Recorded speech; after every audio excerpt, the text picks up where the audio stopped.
Assalamualaikum warahmatullahi wabarakatuh. Halo semuanya, perkenalkan nama aku Hilal Taskia dari kelas manajemen 22A dengan NPM 22411-090. Di sini saya akan menjelaskan atau memaparkan materi dari mata kuliah metodologi penelitian dengan tema konsep riset bisnis. Nah, di sini saya akan menjelaskan yang pertama tentang pengertian dari konsep riset bisnis. Riset bisnis atau sering disebut juga sebagai riset pemasaran adalah proses sistematis untuk dapat mengumpulkan, kemudian menganalisis dan menafsirkan informasi yang relevan dengan suatu masalah atau peluang dalam konteks bisnis. Nah, tujuan utama dari riset bisnis ini adalah untuk memberikan dasar yang kuat untuk pengambilan keputusan yang informasional dan memastikan bahwa strategi bisnis yang diambil didukung oleh data yang dapat dipercaya. Nah, kemudian di sini ada karakteristik bisnis. Riset itu termasuk dalam riset bisnis, yaitu memiliki beberapa karakteristik khas yang membedakannya dari kegiatan lain. Berikut saya akan menjabarkan beberapa karakteristik umum dari riset. Yang pertama yaitu sistematis. Nah, riset ini dilakukan dengan metode yang terorganisir dan juga sistematis. Langkah-langkahnya ini diatur dengan cermat untuk memastikan ketelitian dan kehandalan hasil. Kemudian di sini ada tujuan yang jelas. Setiap riset memiliki tujuan yang ditetapkan sejak awal.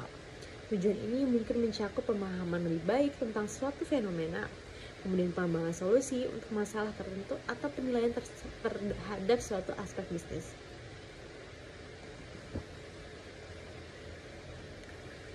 Kemudian di sini ada objektivitas, yaitu riset ini dilakukan dengan sikap objektif tanpa adanya bias yang signifikan.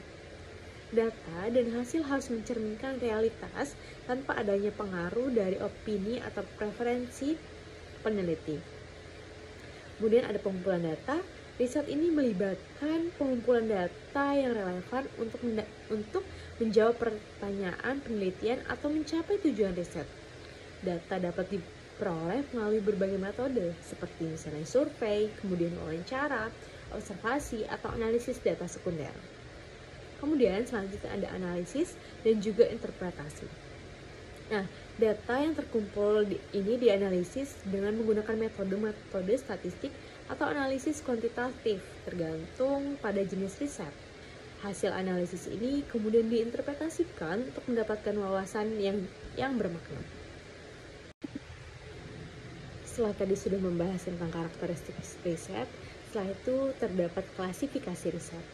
Nah, riset ini dapat diklasifikasikan berdasarkan beberapa kriteria yang berbeda seperti tujuan, kemudian metode pengumpulan data, sumber data. Berikut merupakan beberapa riset yang umum. Yang pertama itu berdasarkan tujuan riset, yaitu ada dua, ada riset dasar.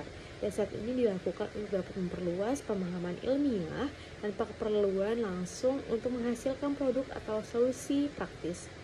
Kemudian ada riset terapan, yaitu riset yang dilakukan dengan tujuan langsung untuk menghasilkan solusi praktis atau aplikasi bisnis. Yang kedua ada berdasarkan pendekatan waktu, yaitu ada 3, yaitu riset sejarah. Riset sejarah itu mempelajari peristiwa masa lalu untuk memahami perkembangan dan juga dampaknya. Kemudian ada riset deskriptif, yaitu menggambarkan karakteristik atau suatu fenomena tanpa mengubahnya. Yang ketiga ada riset longitudinal, yaitu memantau perubahan dalam suatu fenomena sepanjang waktu. Kemudian ada proses pelaksanaan riset.